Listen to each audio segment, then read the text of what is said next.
Мен Тілеулиева Шырын Тұрсынқызы, Қайрат Рысқұлбеков атындағы орта мектептің әлеуметтік педагогы болып жұмыс атқарамын.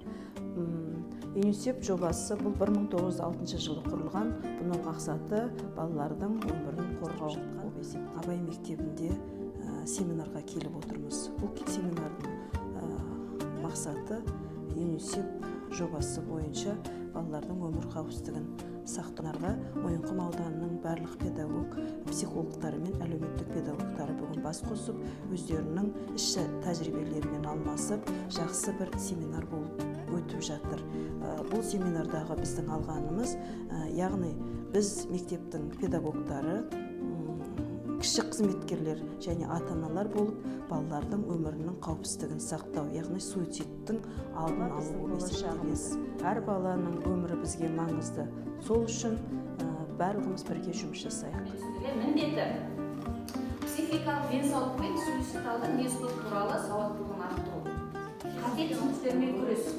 Жасым 43-ке. Маған өзі ұнайды. Стажым 2 ай. Әлеуметтік педагог болып 2 ай, 5 жыл. Отбасым бар, 3 балам бар. Мен Ашқызова Ләззат. Педагогым, психологым, балалар бойынша психологым. Жасым 35-те. Педагог болғанға 3 жыл, жалпы жазым 10 жыл. Педагог психолог болуға 4 жыл.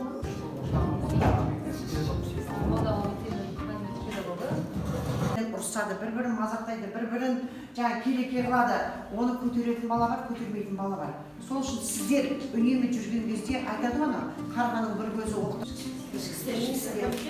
Жоба келіп отыр, бізге ЮНИСЕФ жобасы. Соның ішінде сіздер бізге көмекші боласыздар.